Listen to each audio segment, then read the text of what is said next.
sent an email a few hours ago about tournaments, about a special tournament being made tonight at 9:30, which is the tournament that Mike and I will play. Where, like, if you knock us out, we will coach you in person for the Thursday night tournaments.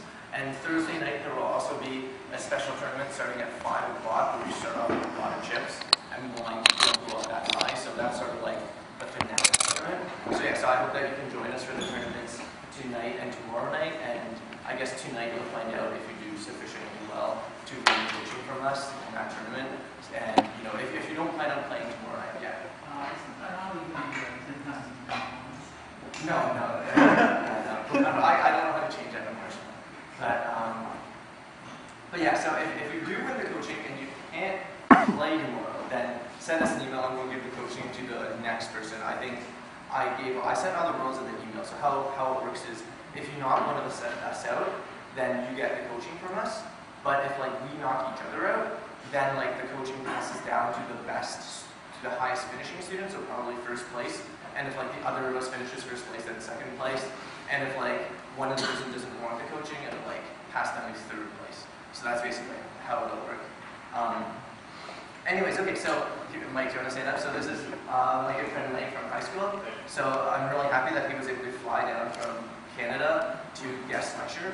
So a bit about him, he turned pro in 2007. So we graduated from high school together, and then during my undergrad, he like taught me a lot of poker while he was playing poker professionally this whole time. And he's I didn't list anywhere near all his accomplishments in poker, but when he was 18, he won a big tournament in Germany, Dortmund, Germany, for more than $1 million. And currently, he's ranked top 10 live tournament players in the world. He's recently done very well in a bunch of tournaments. He won another big tournament like just this September, and he coached the current world champion. So like the guy who won the World Series of Poker main event for nearly $10 million. He was one of Mike's students, so that's kind of cool. So anyways, without further ado, let's give a round of applause.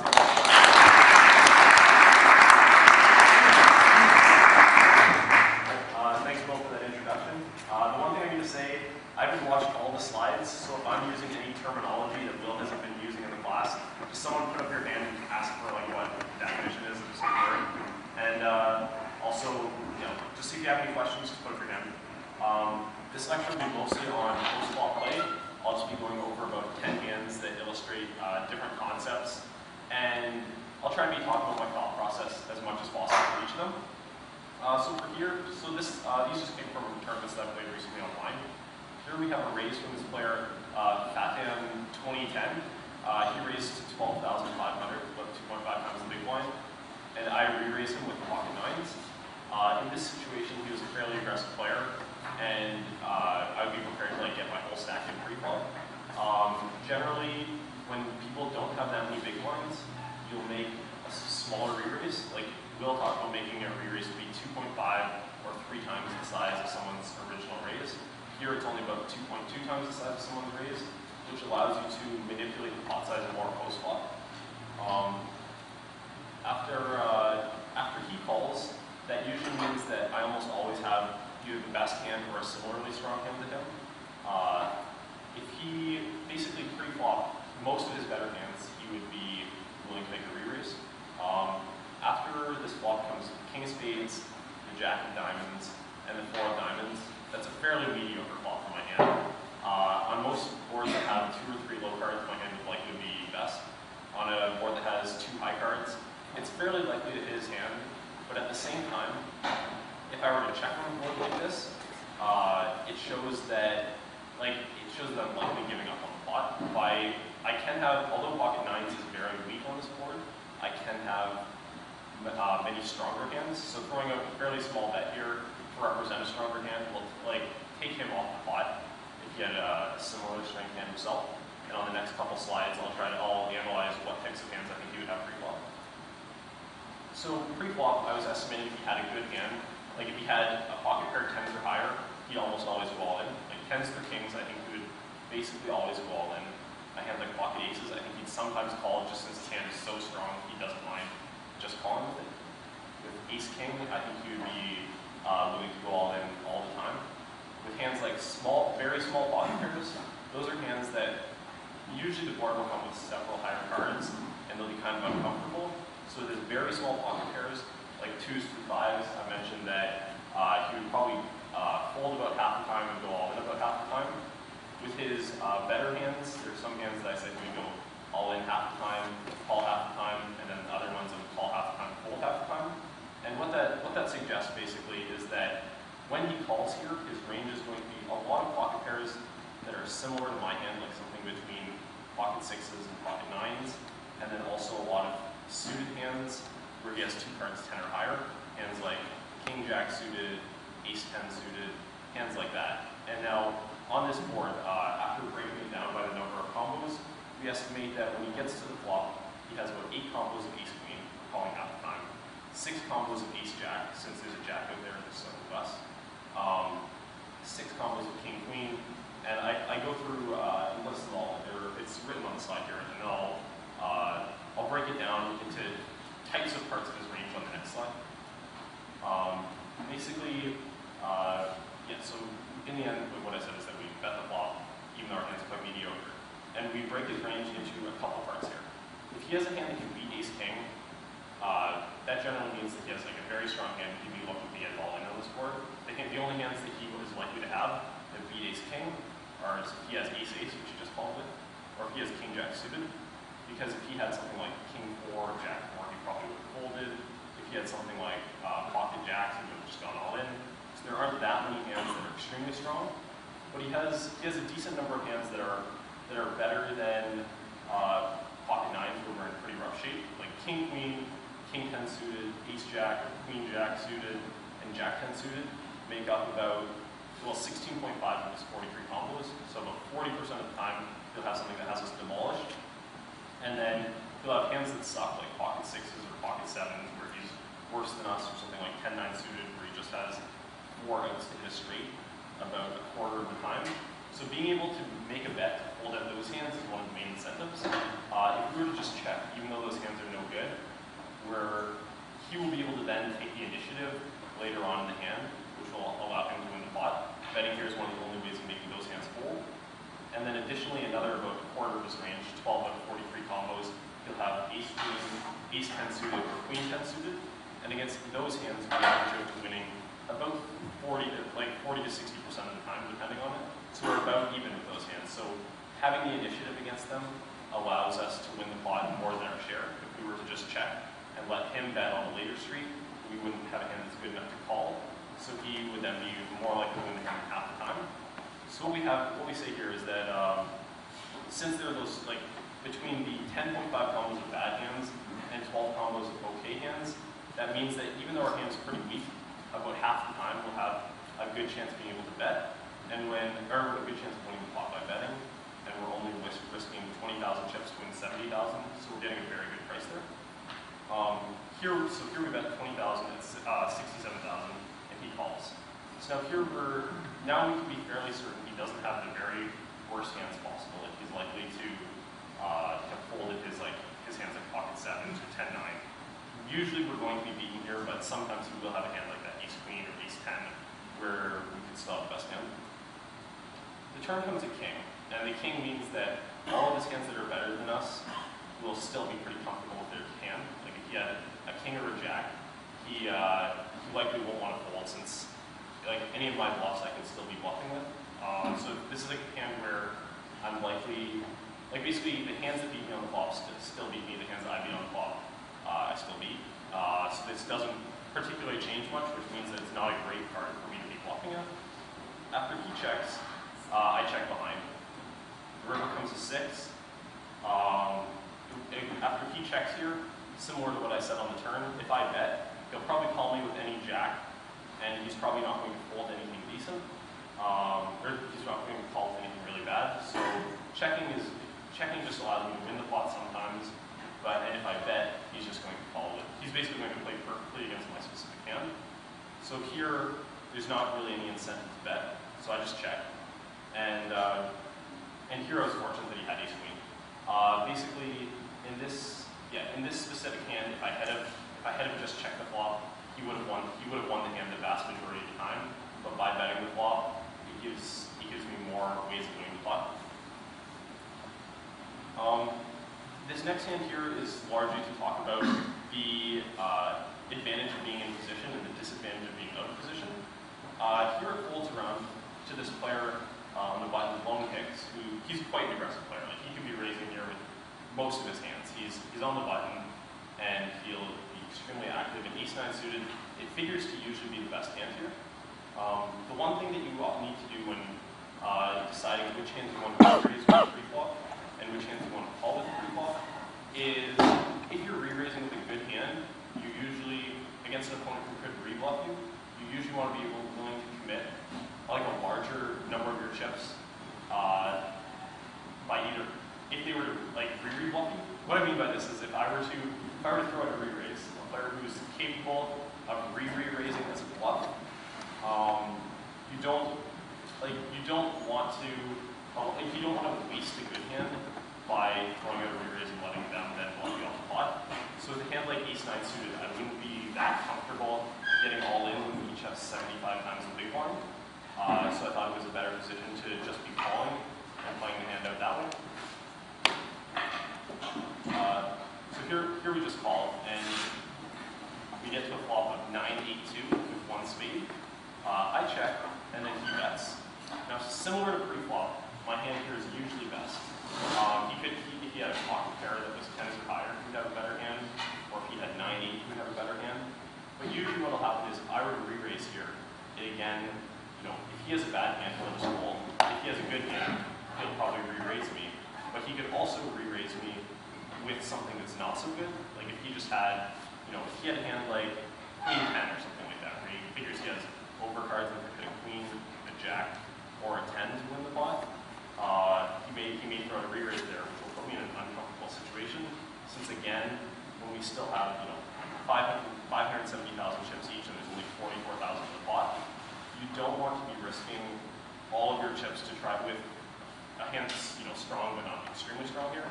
So I elected to just call. The turn is a fairly interesting card. It's the 10 of spades, which basically means before I used to have the highest pair with the highest figure, which meant that there weren't that many hands that have me beat. Now with the 10 out there, excuse me, any hand that has a 10 in it now has me beat. Queen Jack makes a straight, 7-6 makes a straight, Jack 7 makes a straight, and those are all hands that he could very well have.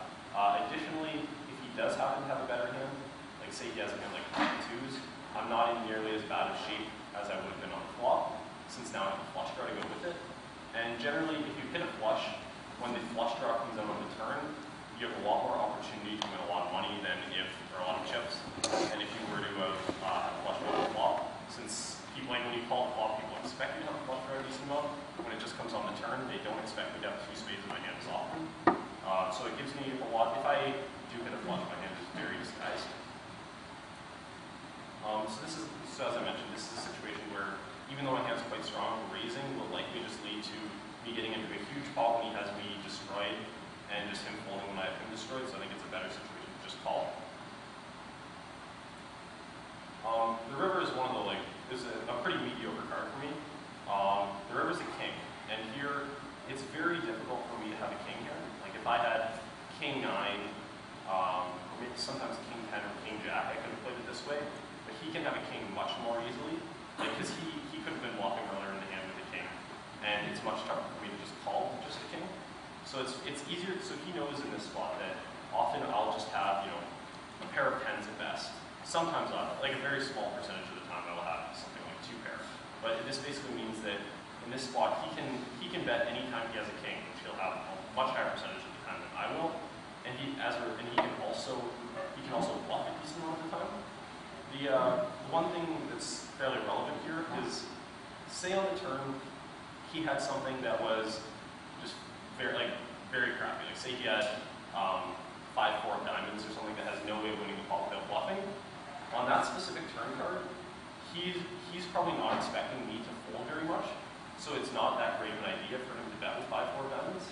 If he knew that the river would be the king of diamonds, which obviously no one can do, no one can predict the future, then that would be a good situation for him to bet the turn and then to bet the river as well. But since he can't anticipate the river card would be as good as it was, that means that a lot of the hands that would be great for him to bluff on the river, he wouldn't have been bluffing on the which means that there's a lot less potential bluffs than there would be if the turn card had, say, been something that was less scary. So in this specific spot, even though I think if he did have a bluff on the turn, I think he would continue it on the river. I just think he won't have that many bluffs on the turn. So that just means that he can put me in a tough spot since he knows I have a marginal strength hand here most of the time, and he can either value bet with a large number of hands or he can bluff with a large number of hands. So this is a situation where I was unfortunate to get that king on the river, but it's something that's one of the reasons it's good for him. Like it's good to be in a position like him since he by having the initiative he was able to win the pot against me when I could have very well folded the best hand here. So I like it to fold. I don't know what he had there. Hopefully I maybe. This hand here, it's sort of to illustrate, a concept called polarization. Polarization in poker, it basically means there are a lot of spots where someone's either very strong or very weak, and if you're in the middle of those, it doesn't matter too much what your specific hand is. This specific hand, it folds around him on the button, and he just throws out the minimum raise to 60,000 when the ones are 15,000 to 30,000. Being on the button, you can have a very large number of hands here. And with a hand like Queen 8 offsuit, it's not a particularly great hand, but I'm getting 4.4 to 1 odds right now. And he can have many worse hands than this, so I elected to call here. The flop comes 9-8-6 rainbow. This would definitely be an above average flop for my hand, but not a phenomenal flop for my hand. Like he could easily have a 9. He could have a bigger pocket pair. He could have plenty of better hands, but at the same time he can also have many worse hands. So this is certainly a board that I'd be interested in continuing on. We check, and now he checks behind. When he checks behind on this board, usually if he had something fairly good, he would usually be betting. And then if he had something that had no other way of winning the pot, he'd often be betting as well. Oftentimes when he's checking this board, it's something like a middle strength hand, like it could be something like an ace high or a king high type hand. It could be something like a low pair, like a pair of sixes or something like that, where he doesn't really see any value in trying to bluff us or any value in trying to get us to call it worse. So when he checks back, it's often something kind of in the middle strength like that. The turn's an ace, and this is basically one of the worst cards for us. Like after he checks back the flop, I can usually assume if he had had a pair of nines or a bigger pocket pair, he would have been betting. So what that means is that with a pair of eights with a pretty good kicker, I usually have the best hand. But as I mentioned on the flop, when he checks behind, he'll have something like an ace high a lot, which means that he'll now often have a pair of aces. Obviously it's easier. It's a situation where pre-flop you would expect me to re-raise a lot of my hands with an ace in them. So what that means, since he expects me to not have an ace that often, he's likely to bluff if he has something like a king high or a queen high or just a very marginal hand like that. So it's a spot where I think it calls in order here. I think that I'm either have him in very rough shape or he has me in very rough shape, so I call. The river's a 5, and this river is probably the card that changes the board almost as much as possible. Basically on the turn, I was more or less thinking, does he have an ace or does he not have an ace? That's the main concern as far as whether it beat or not. The 5 means that now if he just has a pair of aces, it's not that strong of a hand. I could have easily hit 2 pair with a hand like 8-5 suited or 6-5 suited. I could have hit a straight with a hand like 8-7 or 6-7. And then also, so basically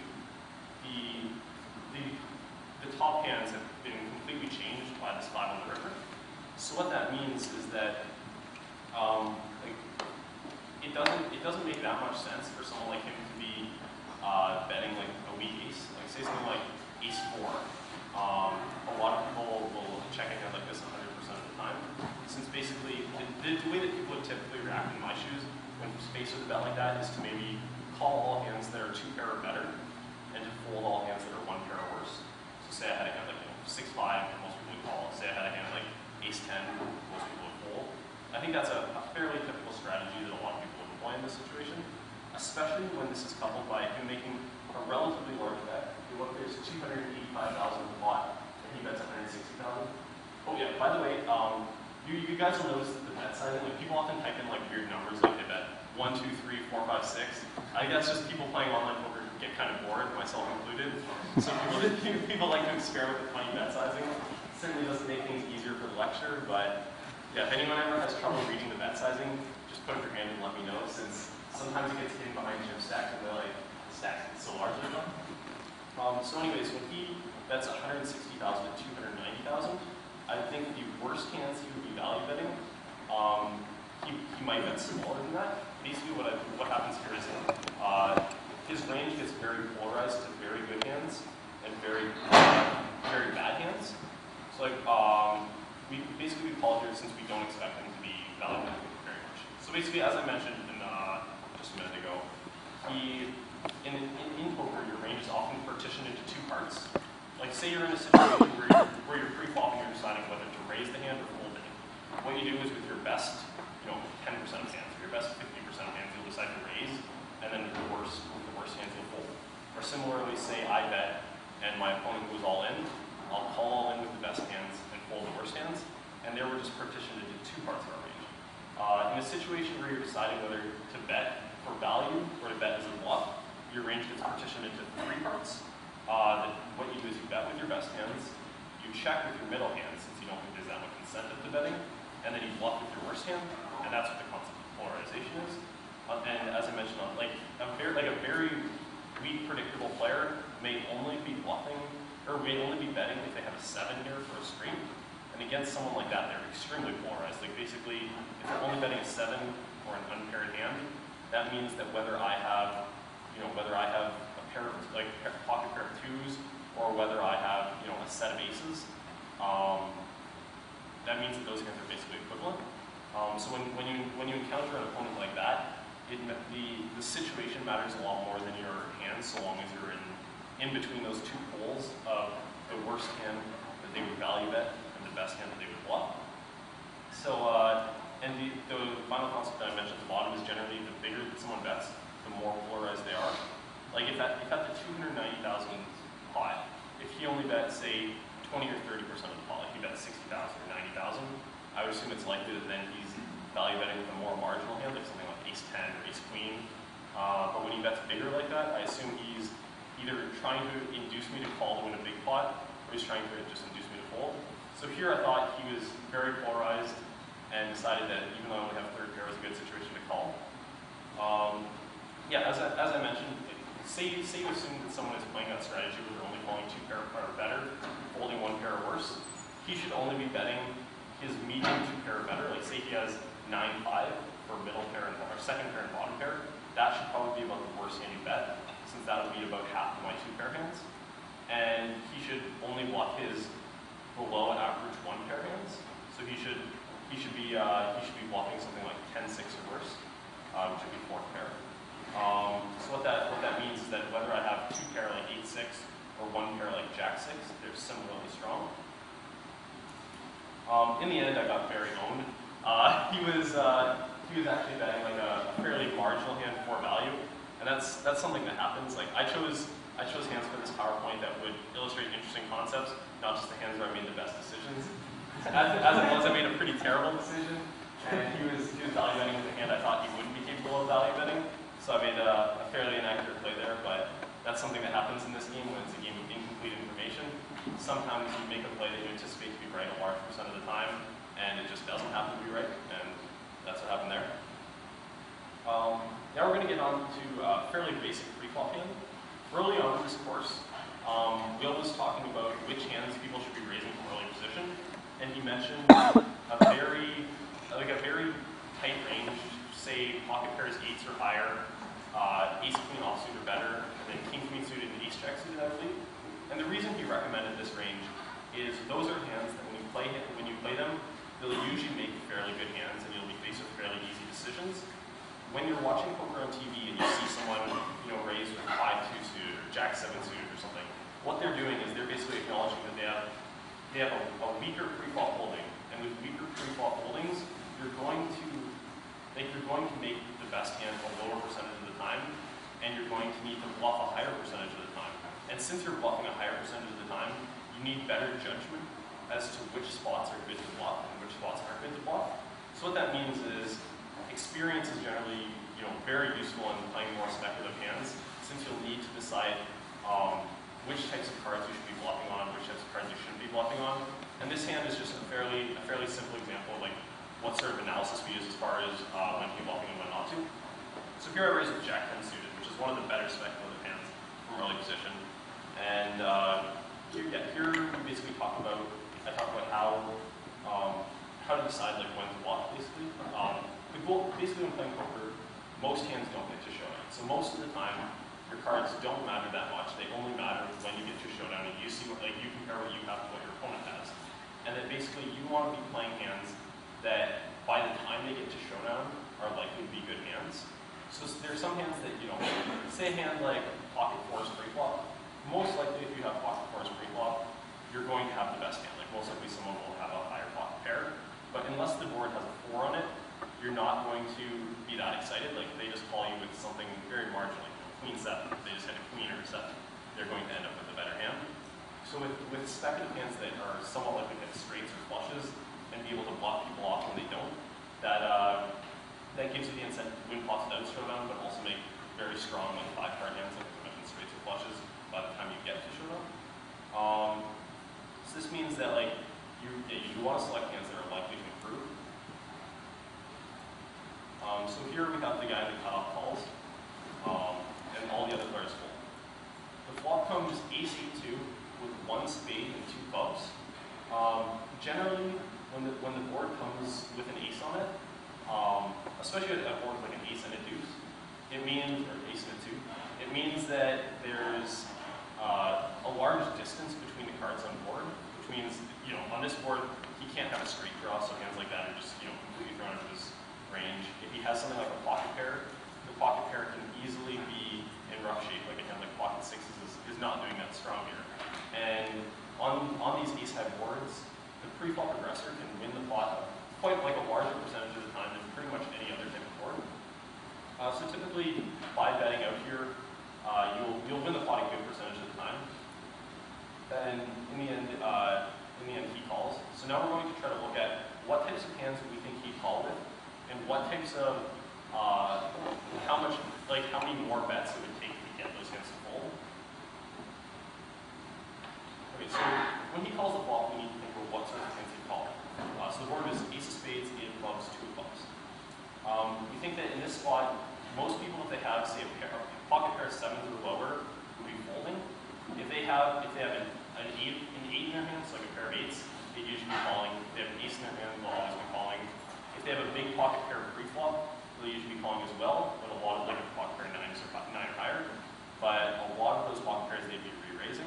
Also, if he has a flush draw, he'd be calling. So the one thing to think about is if someone, say you're trying to think about what types of hands someone would play pre-flop, if someone's only willing to play the suited version of the hand, it's 4 times as difficult for them to have that hand as it is for them to have that hand if they're playing the offsuit version. So as an example, let's say we're comparing the hands ace-jack and 9-8. Likely pre-flop, a good opponent will only be calling if they have 9-8 suited and folding if they have 9-8 offsuit. But they'll be calling whether they have ace-jack offsuit or ace-jack suited. So since there's 16 combinations of ace-jack and only 4 combinations of 9-8 suited, it's 4 times as likely that they could have a hand like ace-jack as it is when they have a hand like 9-8. So that means on a board like this, when there's more offsuit aces they'd be playing than offsuit 8s, they're going to have an ace in their hand a lot more than they're going to have an 8. So that means, like, it's, just like combinatorically, he's going to have top pair here a fairly large percentage of the time. So basically, there's a couple types of hands that you have. If he has a hand like 9-9 or 9-8 suited for some sort of like middle pair like that, if we bet the turn, he's usually going to be folding more or less regardless of what the turn is. If he has a flush draw, what's usually going to happen is if we check the turn, he's usually going to bet the turn and we'll fold. If we bet the turn and check the river, he'll usually be betting the river, so he'll win there as well. So if he has a flush draw, we're usually going to need to bet the turn and bet the river and him not make his flush. So that's quite a few things that we need to have go right for him to fold a hand like a flush draw. And then if he has an ace, if he has a big ace, he's likely never going to be folding the hand. If he has a small ace, we're probably going to need to bet the turn and the river. So basically, if we look at the hands he called flop we need to apply a fair bit of pressure to get him to fold a large percentage of these hands. So now we want to look at what types of cards would be good for our hand. As we mentioned, we have Jack 10 of spades. There's one spade on the board, an ace, an 8, and a 2. If we hit a spade, we'll have a flush draw. That gives us 9 outs to make the best hand, which is fairly substantial. If we hit an 8, we could then hit a queen or a 7 on the river to give us a straight. That's 8 outs. If we hit a queen, we could hit an 8 or a king. That's also 8 outs. I would say all of those cards give you an opportunity that you should be betting. And then other than those cards, the next best cards in order would be a king followed by a 7. A king gives you 4 outs to hit a straight. A 7 gives you 4 outs to hit a straight as well, but with a 7, your hand is less threatening if he has a middle pair. Say he had a pair like jacks or queens. If a king comes on the turn, you're able to put a lot more pressure on him than if a 7 comes on the turn, since now there are 2 cards on board that beat him. So I'd say a king would be behind the cards that give you 8 or more outs. King would be the next best card, followed by a 7. Here we get a 7, which is it's probably about a median card as far as how good it is to bet. In the end, I decided this is probably about the best card that we would elect to check with. And now he checks behind. When he bets here, he would usually be betting his strong hands, like if he had a big ace, or if he had 3 of a kind, or if he had something like a weak flush draw, he'd usually be betting those hands. And then he'd be checking with his middle hands, such as a weak ace, an 8, pocket 10s, things like that are in the middle. That's what he's usually checking with. The river comes to 4, which is completely non-threatening. And since we know here that he usually has something relatively strong, he's something like, a pair of 10s or a small ace or something, and we haven't been taking that much initiative. By betting, we're not that likely to win the pot, since he's likely to just have something. Usually it's best to just try to bluff people when you don't think they have that much, and here he probably thinks his hand is best the majority of the time. So we like to check, and he checks behind with pocket jacks. Here that's pretty much exactly what one would anticipate you would have in this spot, but at the same time, there's not really much you can do about it. Sometimes in poker you just, the hand occurs in a way where despite the information you're given, there's not really a good way to win the pot. Now here we come to a fairly interesting hand, which goes back to that topic of polarization. Here we have this pop-up fast player raising to 200 with lines of 50 and 100. We only have 2,050 chips, which is, we're getting into a fairly short stack territory. If he had raised from a later position, probably from the hijack or later, we would have just gone all in here. As it was, when he raises from early position, he's likely to have a better hand than us. And if we go all in, and he has a bad hand, we'll just pick up the 440 chips that are out there.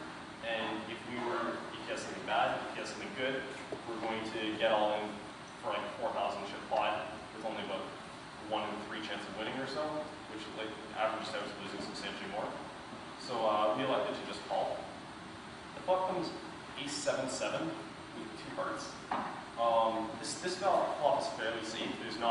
He probably doesn't have a 7 pre-flop that often, since as I mentioned, combinatorically, people will usually only play the suited versions of 7s, and even then, not that high of a percentage of the time. Even his best 7s, maybe ace 7 suited and 8-7 suited, he still might be folding those pre-flop. So he won't have a 7 that often. We're mostly beat by hands pocket 7s, pocket aces, ace queen, ace king are the main ones we're afraid of. Here, usually he wins either a very high percentage against us with the hands mentioned, or a very low percentage with hands like king, queen, or pocket 5s or something like that. So we like to call here. When we call here, the opponent was probably expecting us to fold the majority of the time when we have something like king, queen, or pocket 6s that don't connect with the board.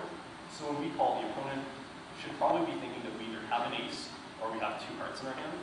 He probably anticipates that we have a relatively strong hand most of the time. The turn is the 10 hearts.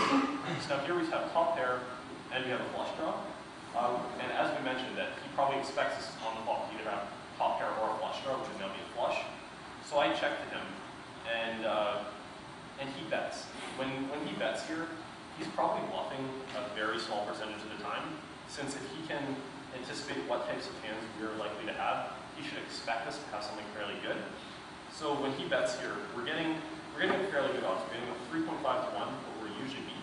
The thing is, if we're beat by a hand like ace queen or ace 10, we can either hit a jack to win, which is 3 outs. We can hit an ace to chop, which is 2 half outs to 1 out, or we can hit one of 9 remaining hearts, which is 9 outs. So that totals 13 outs out of like 44 cards that are left in the deck. So we're only about a 2.5 to 1 underdog, getting a price of 3.5 to 1. So we're not in as that bad a shape, especially when he could have some bluffs here. The only bluffs he would have here would be hands where he thinks his hand is a strong enough semi-bluff, like has enough equity such that he doesn't mind getting it all in against us. And those hands would be something like King Queen with the King of Hearts, or King Jack with the King of Hearts, or King Queen with the Queen of Hearts, probably. So in the end, we call. The river is the 9 of Hearts. And this brings up a fairly interesting discussion. A lot of people, they see that we call this river, or they see that we call this turn, and at this point we're getting a price of 3 to 1, and they assume, like, if you look at the absolute value of our hands, we went from having 2 pair to having a flush. Like, usually when people improve their hand, that generally means they're faced with a bet when they had a weaker hand, or a weaker hand, absolutely. Now that they have a stronger hand, they'd still want to call the bet. But what ends up happening here is there are a lot of spots where your hand improves absolutely, but relative to the hands he could have, it doesn't get that much better. And I'm going to look at the types of hands he could have and try to break it down. So as I mentioned, when he's on the turn, he's likely in the second bluff.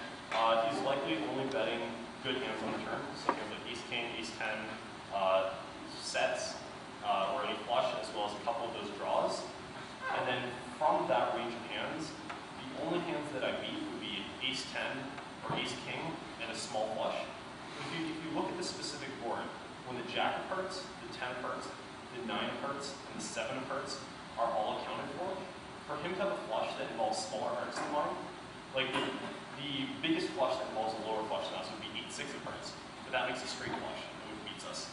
And then other than that, you could have hands like 6-5 of Hearts, 6-4 of Hearts, 5-4 of Hearts. But we're really getting down into the territory of a very limited number of flushes that he could have. There just aren't that many smaller flushes that he could possibly have.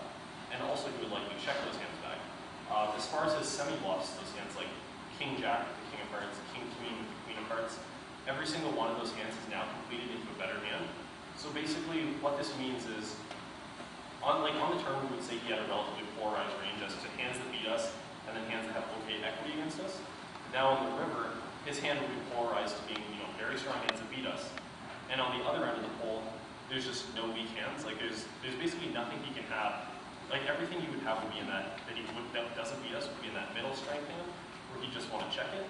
There's nothing he can really have in this situation where it would be a pure bluff and there would be an incentive for him to try to bluff us off the pot.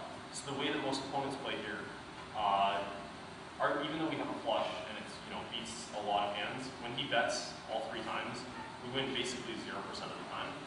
So even though we're getting like 3 to 1 odds and only need 25% to win, we're likely just winning the spot 0% of the time. So despite the fact our hand is relatively strong, when there's not that many bluffs you can reasonably have, it's fine to just fold in a smaller bet. So we fold, and it's just a reminder. Again, do you call the river if the 7 of spades on the flop is like, say, a 2 of spades instead? Yeah, if the river was, if it was a 2 of spades instead, I would say that, let me think. I would say I would probably fold if I got there in that spot. I think that, I don't think it changes the number of hands he can have that much. Like yeah, it doesn't, there's less full houses he could have, but at the same time, there's still plenty of flushes that would beat us. So I think in that spot, it would basically mean his value range is a little bit smaller, but still when his bluff range is virtually non-existent, that's still, like it doesn't really matter whether his value range has 1 million hands in it or 1 hand in it, if his bluff range is literally non-existent, because in that spot, whether he has 1 value hand or 1 million value hands, it's still 100% value, and if the worst hand you value that is still better than us, it doesn't particularly matter. Okay.